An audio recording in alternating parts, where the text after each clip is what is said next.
Hello friends, நம்ம தலையோட விடாமுயற்சி படத்துலேருந்து நீங்கள் செம்மையான அப்டேட்ஸ்லாம் வந்திருக்கு. அது என்ன அப்படிங்கிறத இந்த வீடியோவில் டீட்டெயிலாக பார்க்கலாம். இந்த படத்தோட ஷூட்டிங் ஸ்பாட் வீடியோ பார்த்தீங்கன்னா இப்போ சோசியல் மீடியாவில் செம்ம வைரல் அப்படின்னு தான் சொல்லி ஆகணும். ட்ரோன் கேமரா வச்சு பார்த்தீங்கன்னா நிறைய சீன்ஸ் எல்லாம் ஷூட் பண்ணிட்டு இருக்காங்க அப்படின்னு தான் சொல்லி ஆகணும். அந்த வீடியோ பார்த்தீங்கன்னா இப்போ சோசியல் மீடியாவில் செம்ம வைரலாக போயிட்டு இருக்கு.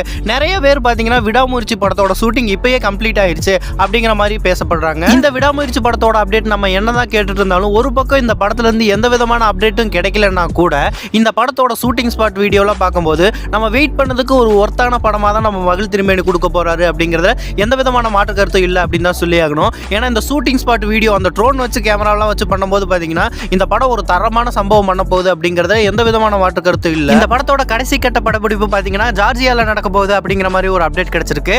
அதுதான் பார்த்தீங்கன்னா இந்த படத்தோட கடைசி ஷெட்யூல் அப்படிங்கிற மாதிரி சொல்லப்படுறாங்க. அது மட்டும் இல்லாமல் அந்த கடைசி ஷெட்யூலில் பார்த்தீங்கன்னா நம்ம அர்ஜுன் சாரும் இருப்பார் அப்படிங்கிறதுல எந்த விதமான மாற்று கருத்தும் இல்லை. ஏன்னா அஃபீஷியலாகவே சொல்லிட்டாங்க அர்ஜுன் சார் அந்த கடைசி கட்ட படப்பிடிப்பில் இருப்பார் அப்படிங்கிற மாதிரி. மார்ச் எண்டுக்குள்ள பார்த்தீங்கன்னா இந்த படத்தோட கடைசி ஷெட்யூல் முடிஞ்சிரும் அப்படிங்கிற மாதிரி சொல்லப்படுது. அதுக்கப்புறம் பார்த்தீங்கன்னா போஸ்ட் ப்ரொடக்ஷன் ஒர்க்லாம் ஸ்டார்ட் பண்ணிடுவோம் அப்படிங்கிற மாதிரி சொல்லப்படுது. ஓகே நண்பா, நீங்க யாரெல்லாம் இந்த படத்துக்காக ஈகரா வெயிட் பண்ணீங்க அப்படிங்கிறத கமெண்ட் பாக்ஸ்ல கமெண்ட் பண்ணுங்க. இந்த படம் எப்படி வரப்போகுது அப்படிங்கிறத வெயிட் பண்ணி பார்க்கலாம். இந்த மாதிரியான தல அப்டேட்ஸ்லாம் தெரிஞ்சுக்க நம்ம சேனலை லைக், ஷேர் அண்ட் சப்ஸ்கிரைப் பண்ணி வச்சுக்கோங்க.